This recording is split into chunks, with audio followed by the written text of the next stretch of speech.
What happens when a billionaire watches a black waitress do what his millions couldn't make his disabled son smile? This isn't just a story about healing. It's about power, pride, and the dance that changed everything. Stick around, because the ending will flip everything you think you know about leadership, dignity, and love. The silence inside Kingsley's, the most exclusive restaurant in Manhattan, was heavy. It wasn't just quiet. It was the kind of silence that grips a room and doesn't let go. Conversations stalled. Silverware paused midair, and all eyes shifted toward a small open space between the tables. A 10-year-old boy, Ethan Whitmore, stood there trembling. His legs, held in rigid metal braces, shook as he reached out a hand to someone unexpected. Maya Brooks, the only black waitress working that night. The pianist had just started playing a soft, elegant tune. And out of nowhere, Ethan had the impulse to ask someone, anyone, to dance, and he chose her. "Sir, control your son." The words came sharp and cold. Mr. Langston didn't whisper. He cut through the moment like a blade. "This isn't a dance hall. Our staff isn't here to entertain children." At the head of a reserved table, Grant Whitmore, CEO of Whitmore Holdings, billionaire, and one of the most influential men in the country, swallowed hard. It was the first time he'd taken Ethan out in public since the car accident that left his son partially paralyzed 2 years ago. And already, he was regretting it. "Ethan, sit down." His voice was low but firm, not loud, but final. Maya stood still, her eyes shifting between Mr. Langston, the man in the tailored suit, and the boy still holding out his trembling hand. In her 5 years at Kingsley's, Maya had learned one rule above all: be invisible, especially to men like Grant Whitmore. "My shift's over," she said calmly, taking off her apron and folding it over a tray. "Mr. Langston, I'm done for the evening." Then she did something no one expected. She smiled at Ethan and took his hand. "I can't dance in an apron." Grant jumped to his feet, stunned. "What do you think you're doing?" Maya met his gaze without flinching. "I'm accepting an invitation, sir." Before anyone could stop them, Ethan took a slow, painful step forward. His braces squealed against the floor, but Maya didn't rush him. She didn't correct him. She just moved at his pace. A woman at a nearby table whispered, "She's getting fired tomorrow." Grant stood frozen. A memory hit him like a wave, his late wife, Elizabeth, dancing barefoot in their living room, guiding Ethan gently through each movement. "It's not about perfection," she had once said. "It's about connection." And now here was Maya, following Ethan's clumsy steps. The change in him was visible. Fear melted into focus, shame into pride. For the first time in 2 years, Ethan wasn't being pitied or guided. He was leading. "Mr. Whitmore," Mr. Langston hissed, snapping him back to reality. "I assure you, this won't happen again. She'll be disciplined." Grant didn't respond. The whole restaurant waited. Every server, every diner, all wondering, would this powerful man known for ending careers with a single phone call say the word? But all Grant could hear was his son's small laugh as he took another step. After 3 slow, deliberate steps, Maya gently led Ethan back to their table. "Thank you for asking me to dance," she said to him, her voice formal and respectful. Ethan beamed. As Maya turned to leave, Grant stopped her, his voice cracked, unfamiliar to even himself. "Wait, what's your full name?" "Maya Brooks, sir." He nodded, repeating it under his breath like he was engraving it into memory. Then, reaching into his jacket, he pulled out a card. "My office, tomorrow, 10 a.m. Maya took the card, her expression unreadable, but her fingers trembled slightly as she walked away. "Dad?" Ethan asked. "Why did you do that?" The question hung in the air, and Grant didn't answer. Not right away. He looked at his son, and for the first time in 2 long years, saw not just the responsibility his late wife left behind, but a whole person. A boy with his own voice, his own rhythm, one he had ignored for far too long. As dinner resumed under a heavy, awkward silence, no one noticed Maya glance back once before exiting. It wasn't fear on her face. It wasn't anger either. It was something rarer. Calm determination. What would you have done if it were your child? Would you have stopped the dance out of embarrassment, or let it happen and risk everything? In a world trained to value image over emotion, Maya didn't hesitate. She stepped into the silence, into judgment, into risk, and followed a boy no one else dared to see. And that's when everything started to shift, not just for Ethan, but for the man who hadn't truly seen his own son in years. Because sometimes the real moment of change isn't loud. It's quiet. It's awkward. It's one trembling hand reaching out, and someone brave enough to take it. The lobby of Whitmore Tower gleamed with polished marble and endless glass, throwing sunlight in every direction. Maya Brooks, dressed in her best navy skirt and crisp white blouse, walked in feeling like she'd stepped into another universe. She clutched her old purse tightly. The people passing by wore shoes that probably cost more than her rent. Maya Brooks to see Mr. Whitmore, she told the receptionist, who gave her a quick once-over before picking up the phone. 18th floor. Ms. Calloway will see you. In the elevator, Maya inhaled deeply. It wasn't fear. She'd been through worse. This was something else. Purpose. Ms. Calloway, a sharply dressed woman in her 40s with a businesslike tone, greeted her briskly. Mr. Whitmore's in a call. Follow me. As Maya walked past glossy glass offices and curious glances, she could feel the speculation. A black woman in this part of the building was, let's say, unusual. He had you fired, didn't he? Calloway asked casually once they were alone. That happens. Big client complains. People like you lose their jobs. People like me? Maya raised an eyebrow. You know what I mean. Staff who forget their place. Maya smiled, not out of amusement, but defiance. And where exactly would that be? Before Calloway could answer, her phone buzzed. He'll see you now. Grant Whitmore's office took up half the floor. Through floor-to-ceiling windows, Manhattan stretched out like it belonged to him. He stood with his back turned, looking out over his kingdom. Mr. Whitmore, Maya greeted. He turned. His face was unreadable. Miss Brooks, thank you for coming. He gestured to a seat. She sat. The silence was long, strategic, meant to make people talk first. Maya knew the tactic. She waited him out. Do you have a background? He finally asked. Sorry? Education, training. I have a bachelor's in child development from NYU. I was working on a master's in special ed before I had to drop out. Something flickered in his expression. Surprise. And you're a waitress? I work 3 jobs. Restaurant, weekend bookstore shifts, tutoring when I can. Grant picked up a folder from his desk. I looked you up, Miss Brooks. I wanted to know more about the woman who danced with my son. He opened the folder.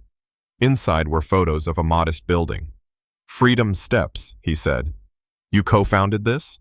With my sister Jasmine. It's a dance program for kids with physical disabilities. And it's about to shut down, he added, flipping a page. Maya didn't blink. I figured you'd find that out. I didn't ask you here to offer charity, Grant said. Then why am I here? I want to hire you. She raised an eyebrow. As a waitress in your house? No, Grant said slowly. As a therapeutic companion for Ethan. Maya stared at him, not quite sure she'd heard him right. A therapeutic companion? Grant nodded once, but it looked like the words tasted bitter in his mouth. Ethan doesn't need another specialist. He needs someone who can do what you did.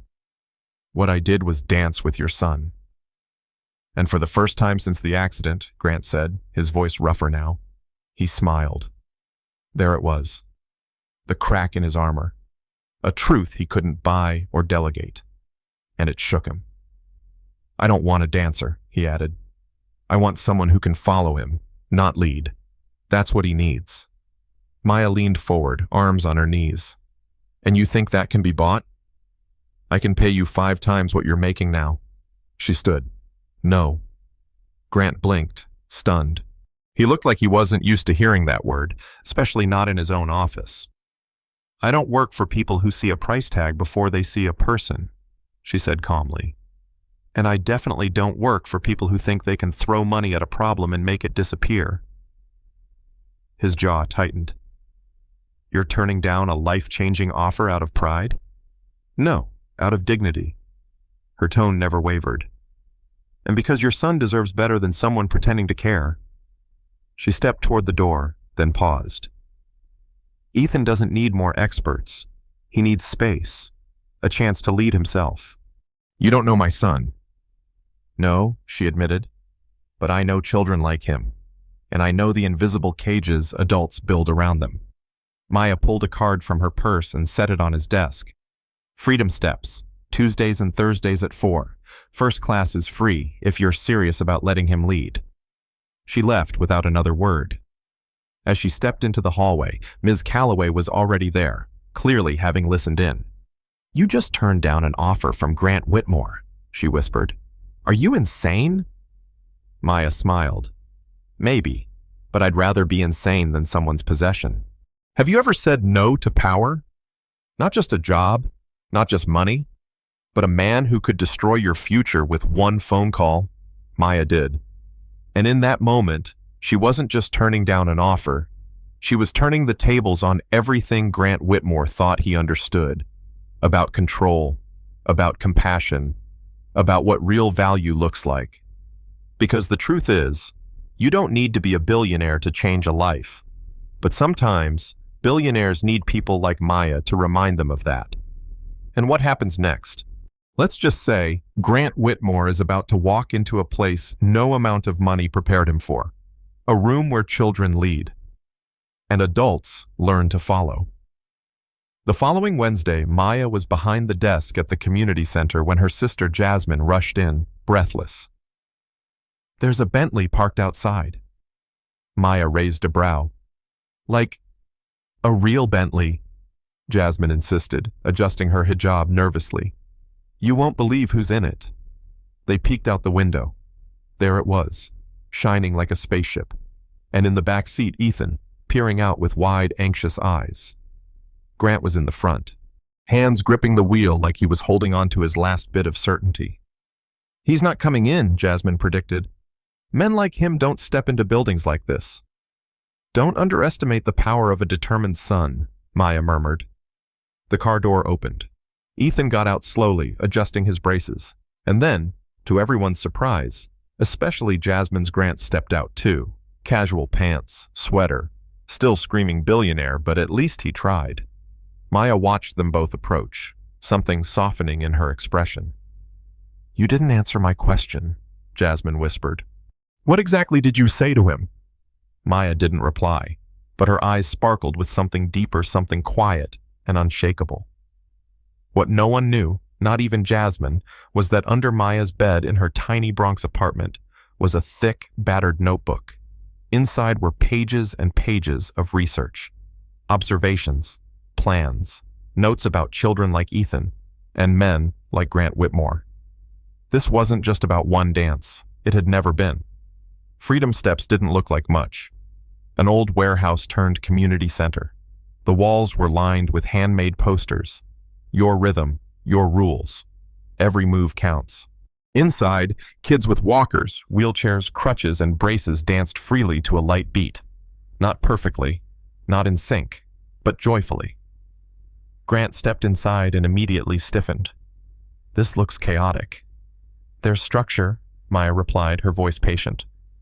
Just not the kind you're used to. She turned to Ethan. Ready to join? Ethan looked at her, then at his dad. Grant gave a tight nod. Go on. I'll be right here. Jasmine came over and offered Grant a folding chair. The first day's always hardest, she said gently. For the parents. Grant forced a thin smile. This isn't therapy, he muttered. I've hired top rehab specialists for Ethan.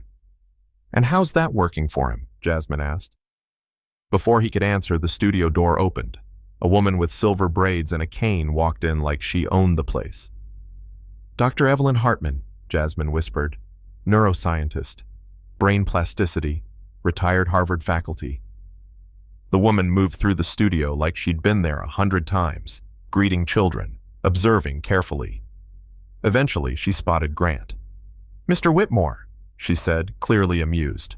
You've rejected my research proposals 3 times. Dr. Hartman, he said stiffly. Didn't expect to see you here. I lead the research program, she said. We're studying how non-directive movement influences neural development in kids with motor challenges. You're doing research here? Grant frowned. I thought this was just a dance class. It's a pilot rehabilitation model, Maya chimed in. We blend adaptive dance with neuroscience. We call it movement autonomy. Grant blinked. Why are you working as a waitress if you're running a research program? Maya shrugged. Because no one funds programs like ours. And because people like you rejected us. Dr. Hartman cut in. She was my co-author. The theories we submitted, Maya's. Her work is groundbreaking.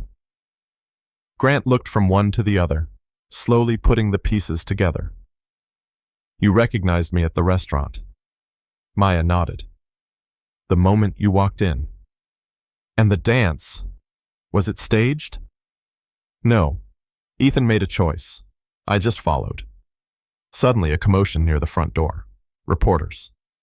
Grant stiffened. What is this? Part 2, Maya said quietly. Jasmine handed him a magazine. Revolutionary motor rehab approach shows promising results, the headline read. We published our early data this morning, Dr. Hartman explained, and invited the press. You used my son as a publicity stunt, Grant said, his voice cold.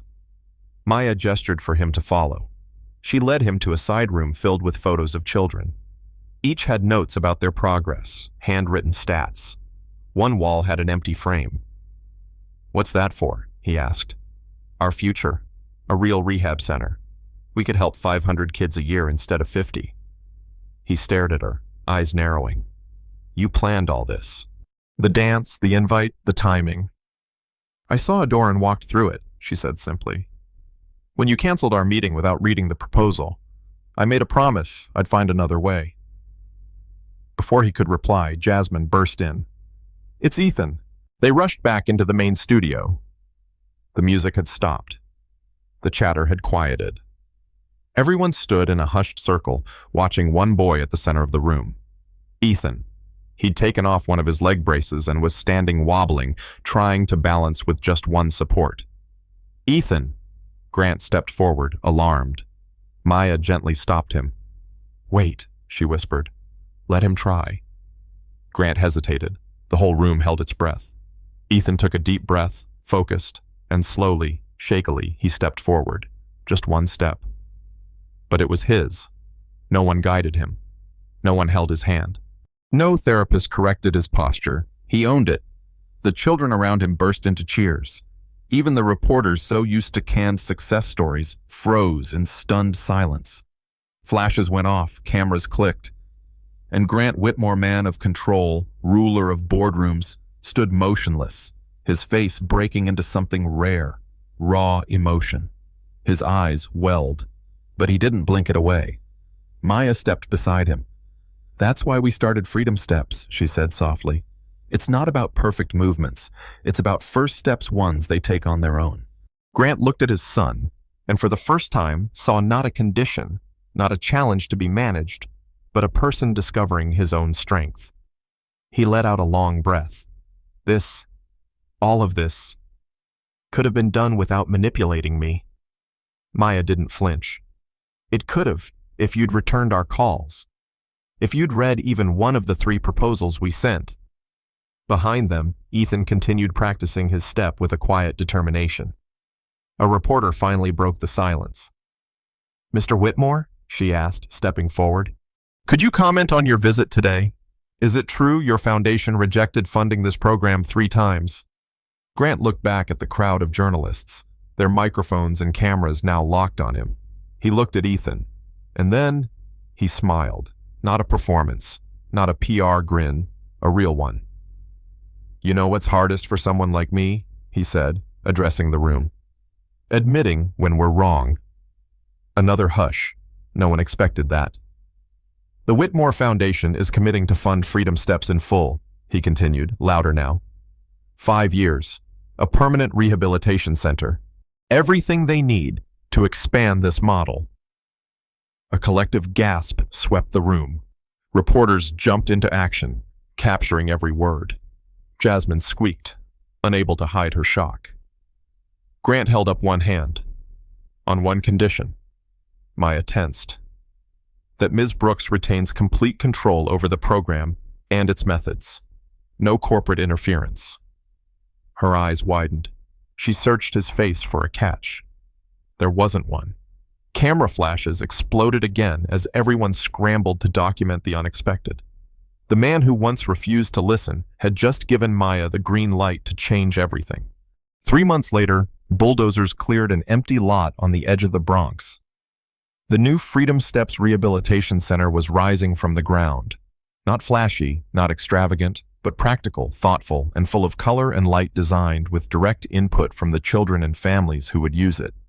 Maya visited the site often, but she was never alone. Ethan came regularly, sometimes bringing friends from the program. And Grant, he came too. Quietly, no entourage, no suits, just present. One afternoon, Maya found him in the community room, reviewing blueprints.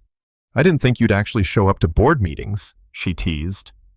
"I didn't think I'd be studying neuroplasticity at 50, Grant said, rubbing his eyes. A printed study sat in front of him, covered in sticky notes. "But here we are." She looked at him closely. "Is this part of your PR redemption arc, or do you really care?" Ethan asked to have his second brace removed last week. "I know," she nodded. "He told me." His therapist said that wasn't possible for 2 more years. "You fired her, remember?" Maya reminded him. "Because you told me she was wrong." "She was," Maya said, gesturing to a photo on the wall. It showed Ethan walking, holding only a single crutch. "He's making progress no one predicted, not even us." Grant went quiet for a moment, looking at the photo. "Why haven't you accepted my apology?" he asked. "Because you never gave one," Maya said plainly. "You redirected funding, changed policies, opened doors. That's not an apology. That's compensation." Grant absorbed that. Slowly, he nodded. Fair enough. 6 months later, the Freedom Steps Rehabilitation Center opened its doors. The grand opening couldn't have been further from that quiet night at the restaurant. The center was alive, filled with laughter, music, kids running or rolling through wide hallways. Colorful artwork, made by the children themselves, adorned every corner. In the center of the main studio, Ethan stood tall, wearing only one light brace now. He led a small routine with 3 other children. His movements still imperfect, but confident, empowered. Grant watched from the sidelines. "He doesn't need you to hold him anymore," Maya said softly. "No," Grant replied, "but he still needs me to show up." "That's the difference." He turned to her, eyes sincere. "Thank you." "For what?" "For teaching me how to follow." A reporter approached, camera crew in tow. "Mr. Whitmore," she said, "how does it feel to see your son lead this?" He looked at Ethan now, helping a younger girl with her steps. Proud. Not just for what he's overcome, but for what he's built for others. "And what's the biggest lesson you've learned from all of this?" He took a breath. "That leadership isn't about guiding others toward your vision. It's about knowing when to step back and follow theirs." 1 year later, Freedom Steps had expanded into 3 more cities. Word spread fast, not because of flashy marketing or billionaire backing, but because the results spoke for themselves. Hospitals began adopting the program's core methods. Rehab centers sought training. Maya Brooks, once a waitress dismissed as background noise, was now recognized nationwide. She received the Pediatric Rehabilitation Innovation Award, with her photo on the cover of a leading medical journal. But she hadn't left the original center. Maya still taught weekly classes. She still walked the halls, offering quiet encouragement, bending down to a child's eye level and letting them lead. And Ethan? He now used only a light cane on tough days. Most of the time, he walked unaided. He had enrolled in regular school. He became a youth spokesperson for the program, appearing in interviews, speaking at school assemblies. But more importantly, he became someone younger children looked up to, not because of what he overcame, but because of how he helped others take their first steps. And Grant? He learned the hardest lesson of all. True power wasn't in control. It was in surrender, in presence, in trust. He no longer tried to shape Ethan's every move or micromanage the program's direction. Instead, he became an active supporter and quiet student. During one visit, he stopped beside a whiteboard where kids had scribbled messages. Among the colorful drawings and crooked hearts was a quote: "The first step isn't the one that moves your feet, it's the one that moves your mind." Maya caught him staring at it. "That one's Ethan's," she said. Grant's voice was softer than usual. He used to be afraid of walking to the fridge. Now he's walking others home, Maya smiled. Late one afternoon, as parents and children filed out after a class, Grant lingered in the studio. Maya was cleaning up art supplies. "You know," he began, "I used to think legacies were built through investments, skyscrapers, endowments. And now? Now I think they're built like this." He gestured around the space, one brave step at a time. She looked at him thoughtfully. "What happens when the world stops watching?" He didn't hesitate. "We keep showing up, even when there's no applause." Maya nodded. "Then you're getting it." On the anniversary of the restaurant dance, Kingsley's held a fundraising gala, ironically, sponsored by the Whitmore Foundation. This time, Ethan arrived on his own, with a group of Freedom Steps kids. Maya wore a simple but elegant black dress, standing tall, not as staff, but as guest of honor. The room, once silenced by a boy asking for a dance, now buzzed with energy in his name. As the pianist played the same soft melody from a year ago, Ethan approached Maya and offered his hand. She smiled. Now it's tradition. They danced just like before, but this time, no one stared. No one whispered. People watched, yes, but with admiration, respect. When the song ended, applause broke out. But Ethan didn't bow. Instead, he turned and offered his hand to a boy in a wheelchair. He was no longer the one asking for a lead. He was offering it. In a world obsessed with status and speed, where wealth often defines worth, and where people like Maya are too often overlooked, something extraordinary had happened. A waitress had taught a billionaire the meaning of dignity. A child had led adults out of their own limitations. And a moment of quiet defiance, a simple dance, had started a ripple strong enough to reshape lives. Not with speeches, not with money, but with presence, with choice, with trust. And that, perhaps, is the most radical revolution of all. If this story moved you even a little, if it reminded you that change often starts with listening, following, or giving someone space to lead, make sure to like, comment, and subscribe. Because here on this channel, we believe that the most powerful stories don't begin in boardrooms or news feeds. They begin the moment one person says, "I see you, I believe in you, and I'm ready to follow." Until next time, keep stepping forward.